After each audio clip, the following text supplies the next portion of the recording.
During a holiday matinee inside the absolutely fireproof Iroquois Theatre, a fire spark that changed countless lives forever. Tragically, hundreds of men, women, and children perished in what was supposed to be the safest theater ever constructed. This catastrophe shook Chicago to its roots and immediately changed Chicago and its fire safety practices. Furthermore, today's buildings are safer as a direct result of this disaster. The Iroquois increased fire safety awareness across the country, and stronger fire codes are enforced more thoroughly today. The Iroquois Theatre was expected to be the grandest theater in all of America. Many people were excited in anticipation of its opening, as it was to be the biggest, most awe-inspiring theater in Chicago. The front page of the theater's playbill announced the theater as absolutely fireproof. According to the theater's architect, Benjamin H. Marshall, he had taken special care in the fire safety of the theater. He insisted that in the doubtful chance of a fire, the theater could be emptied within 5 minutes if all 30 exits were used. It had a fireproof asbestos curtain, roof vents, and lots of exits. The huge vaulted ceilings and great halls were the excitement of the city. People wanted to see this grand new place, the Iroquois Theatre. December 30th, 1903 was another cold, but nice, day in Chicago. Many people were enjoying their Christmas vacation.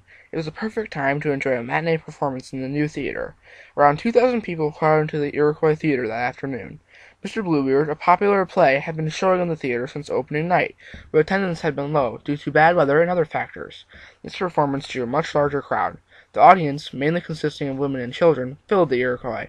They spilled into the aisles since hundreds of people had standing room only tickets.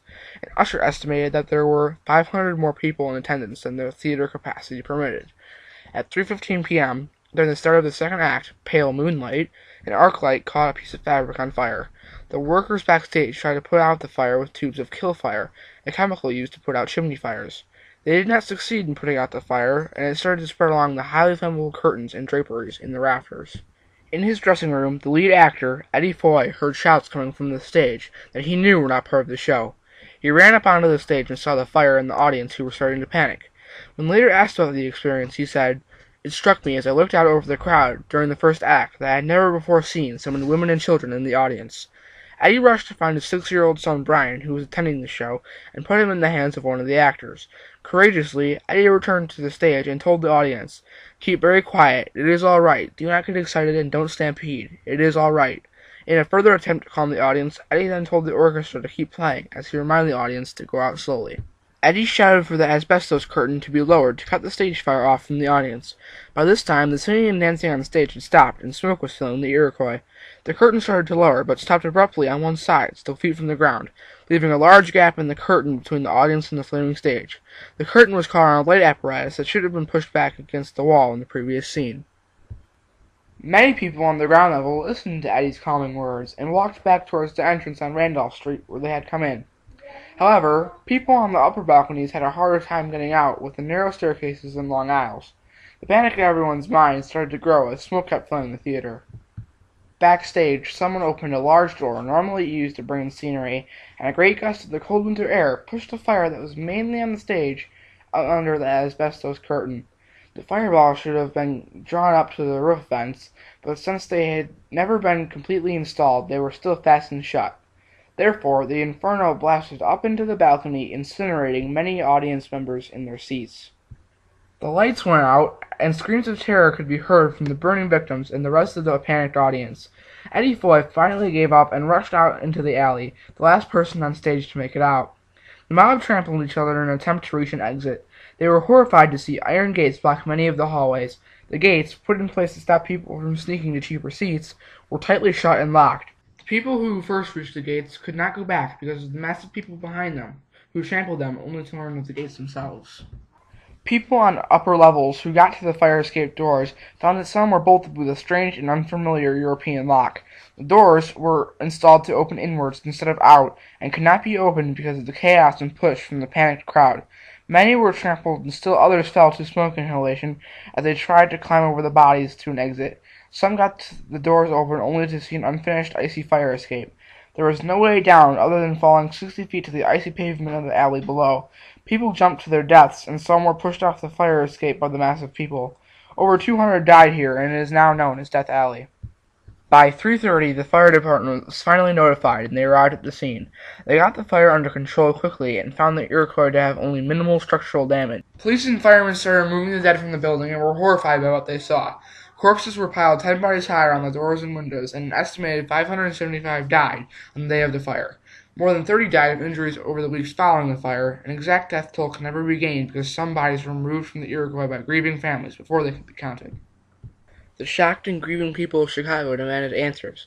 Upon investigation of the theater, it was quickly realized that none of the promised fire safety precautions were actually put into place.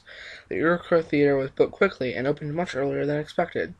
The owners wanted the theater to open for holidays to cash in on holiday ticket sales. They rushed to complete the building and cut corners to meet the earlier deadline. Their greed and carelessness was a very costly mistake for many people. As it turned out, even officials knew that the Iroquois was inadequate to the claims about its fireproof stature.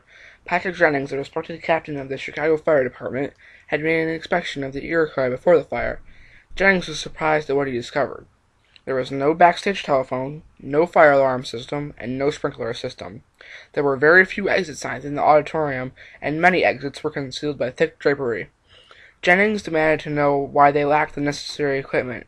William Sellers, a paid house fireman in the Iroquois, replied that if he questioned the theater management, he feared that he would lose his job. When Jennings discussed his findings with his superior, Jack Hannon, Hannon said, "What can we do about it?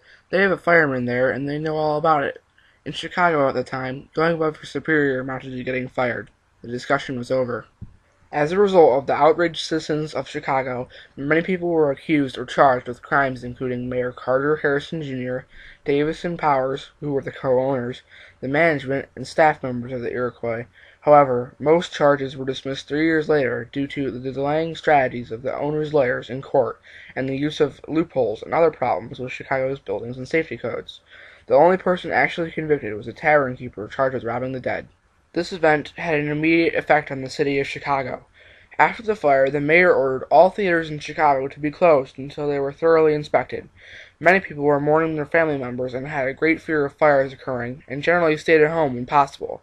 Due to citizens of Chicago spending much less money on entertainment, many restaurants and upscale clothing stores had to lay people off and even close because of the lack of business. The Iroquois fire ended Chicago's hopes of one day rivaling New York's stages. Some good did come from this tragic event. Following the fire, the enforcement of fire codes became stricter to prevent another such disaster. Awareness of fire safety became a bigger part of everyone's lives. Many public buildings and schools began practicing fire drills. Many theaters started to put pictures of their floor plans in their playbills and asked that everyone familiarize themselves with nearby exits.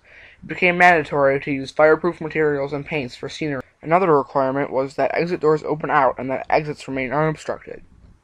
As a direct impact of the Iroquois Theatre Fire, the self-releasing fire exit bolt was invented by Carl Prinzler, a hardware salesman from Indianapolis. Prinzler had tickets for the matinee but missed it for business reasons. He was so disturbed by the number of people who lost their lives that he decided to solve one of the biggest problems in the theater: panicked people not being able to open exit doors. Prinzler and Henry DuPont came up with the simple device we know today. They started selling the Panic Bar in 1908 under the name Von Duprin. Theaters and other public buildings who were still installing required post-Iroquois safety improvements thought the Panic Bar was a great idea. It was a wonderful success. Another important safety measure came out of the Iroquois fire: the light-up exit signs you see above doors. These signs are required by the Fire Safety Code to be above all exits in any public building. You cannot cover, dim, or turn off any exit signs, and if your exit sign stops functioning, you must replace it immediately. The signs are designed to direct people to exits in case of emergency. The light can be seen through all but the densest smoke and is very effective. The effect of the theater fire spread throughout the country. New fire ordinances and regulations were put into place, and old ones strictly enforced. Not only was the Iroquois Theatre Fire the most fatal theater fire, but it was also the deadliest single-building fire in United States history. A fire that could have been easily put out with the right equipment instead killed hundreds of men, women, and children because of people's carelessness and greed. What happened in the Iroquois should never be forgotten. Even with all the improvements that have occurred in fire safety since this disaster, we must still remain vigilant in enforcing and practicing the fire codes, so that theaters and other public areas will never again be as unsafe as they once were.